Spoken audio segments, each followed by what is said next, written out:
दोस्तों, मैं हूँ आरजे खुशी और आप सुन रहे हो कहानी कैसा ये इश्क है। इस कहानी में आगे क्या हुआ, आइए जानते हैं।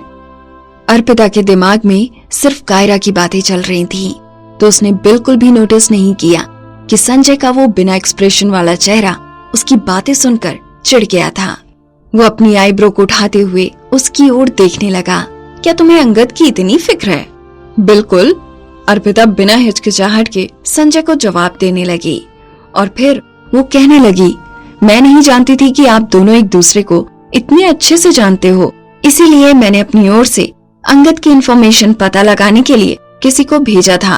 वो पहले अनाथालय में रहता था और उसे बाद में अडॉप्ट किया गया था, जिसके बाद वो मल्होत्रा फैमिली में दाखिल हुआ और कंपनी का प्रेसिडेंट बनने के बाद उसने फैमिली के असली वारिस तक को पछाड़ दिया था। संजय खामोश होकर अर्पिता की बातें सुन रहा था। उनके बारे में न्यूज़पेपर में इतने सारे आर्टिकल थे कि मैंने कुछ भरोसेमंद इंसान को उनकी खबर जानने के लिए चुना। मैंने सुना है कि वो बहुत हैंडसम, जेंटलमैन और बहुत ही ज्यादा स्वीट इंसान है। अगर वो सच में ऐसे हैं और उन्हें कायरा पसंद है, तो वो उनके साथ ऐसा क्यों कर रहे हैं? जैसे जैसे अर्पिता अपनी बात किए जा रही थी, उसे कार में कुछ अजीब सा महसूस होने लगा। उसने कार के रियर व्यू मिरर से पीछे की ओर देखा।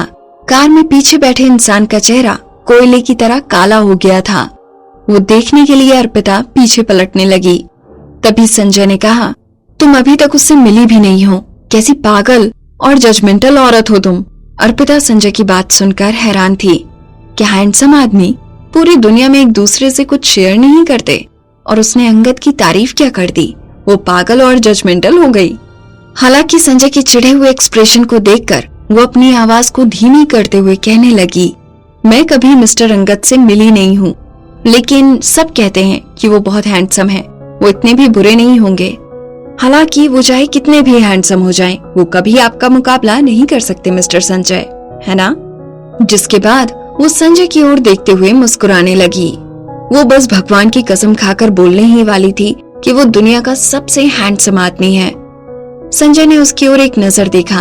उसके चेहरे के एक्सप्रेशन अभी भी वही थे, लेकिन वो थोड़ा मुस्कुरा रहा था। वो कहने लगा, चलो आखिर तुम्हारा टेस्ट तो अच्छा है।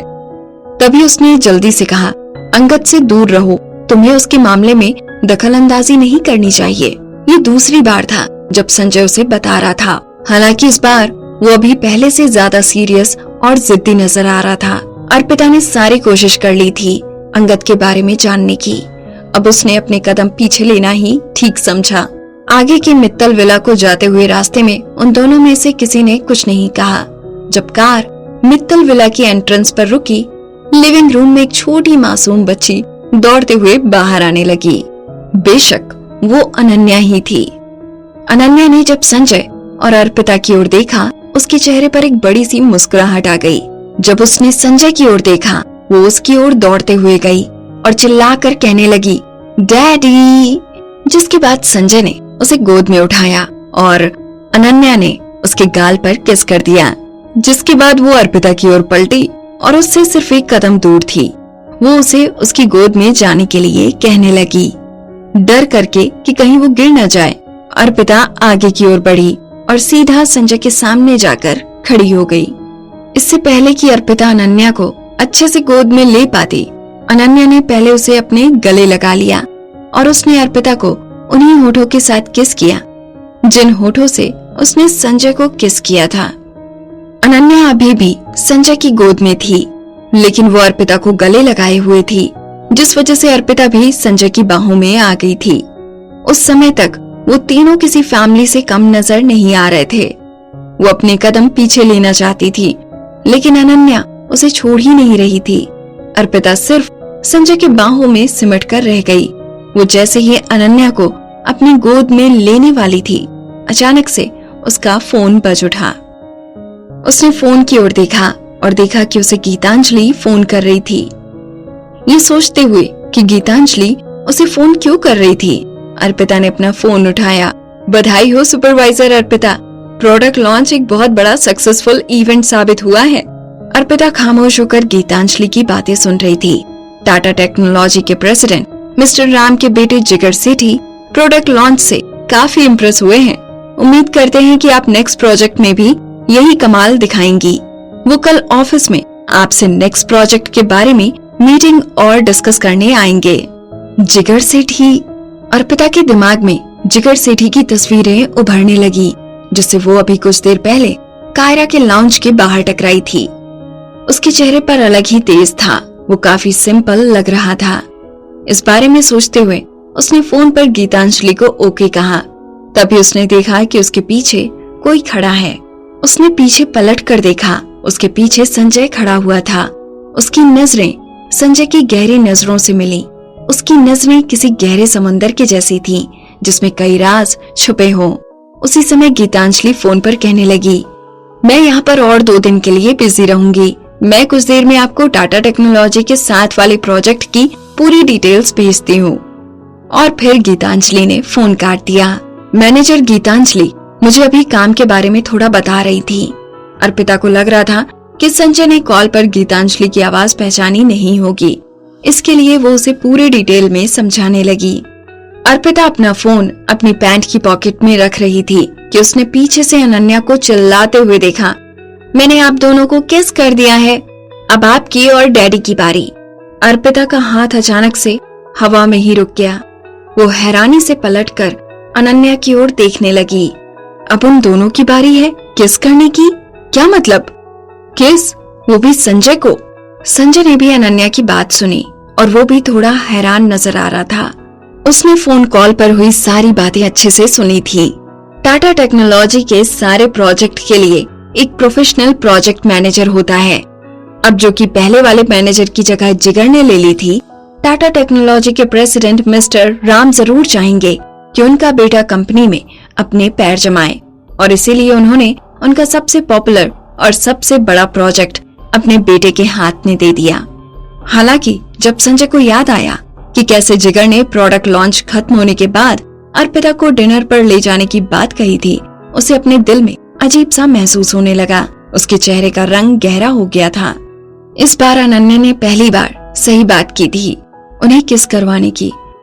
संजय की आंखें उसके सामने खड़ी अर्पिता पर टिकी हुई थी। अर्पिता अभी भी शॉक में थी। इससे पहले कि संजय कुछ कह पाता, अर्पिता अनन्या के पास गई और उसे गाल पर किस करते हुए कहने लगी, ओके, मैंने तुम्हें किस कर दिया। जिसके बाद अर्पिता पलटकर संजय की ओर देखने लगी और उसे भी वही सेम चीज करने को कहने लगी। संजय अपनी गहरी नजरों से अर्पिता के होठों की ओर देखने लगा, जिन्होंने अभी अभी अनन्या के गाल पर किस किया था। उसके होंठ लिप ग्लॉस की वजह से चमक रहे थे। जब भी वो होंठ हिलते, किसी की नजर उनसे हटती नहीं। ये सोचते हुए कि अर्पिता उसके इमोशंस को इफेक्ट कर रही है, संजय जल्दी से नीचे झुका और उसने भी अनन्या के गाल पर किस कर दिया। अगले ही पल अनन्या जोर से चिल्लाकर बोली, डैडी सिर्फ अनन्या को ही कितनी बार किस कर सकते हैं, उन्हें प्यारी दीदी को भी किस करना होगा। अर्पिता और संजय दोनों चौंक गए। अभी अर्पिता इस बात की खुशी मना ही रही थी कि उसने इतनी बड़ी ऑकवर्ड सिचुएशन से खुद को निकाल लिया है। उसे क्या पता था कि इससे बड़ी मुसीबत उसका इंतजार कर रही है। अनन्या, अभी तुम छोटी हो, तुम्हें नहीं पता कि बड़े लोग इतनी आसानी से किसी को भी किस नहीं कर सकते। अर्पिता अनन्या को समझा ही रही थी कि उसने किसी की परछाई उसके सिर पर मंडराती हुए देखी। संजय ने एक हाथ से अनन्या को अपनी गोद में लिया और एक हाथ अर्पिता की कमर पर रखा। उस हैंडसम चेहरे से कोई भावना नहीं झलक रही थी। उसने चुपचाप अर्पिता के माथे पर एक किस कर दी। अर्पिता हैरान हो गई थी। इससे पहले कि वो खुद को संभाल पाती, संजय ने उसकी कमर से अपना हाथ हटा दिया और वो पलटकर अनन्या को अपनी गोद में लिए चला गया। अर्पिता बहुत देर तक वहीं खड़ी रही, जैसे उसके पैर बर्फ की तरह जम गए हों। उसकी नजरें अभी भी संजय पर ही थीं। वो अपने माथे को हाथ लगाने लगी, जहां संजय ने अभी थोड़ी देर पहले उसे किस किया था। वो जैसे ही इस बारे में सोचने लगी, उसका दिल जोर जोर से धड़कने लगा। आखिरकार बहुत देर बाद उसे समझ आया कि उसका फायदा उठाया गया है। दोस्तों, आप सुन रहे हो कहानी कैसा ये इश्क है। इस कहानी में आगे क्या हुआ जानने के लिए सुनिए मुझे, यानी आरजे खुशी को।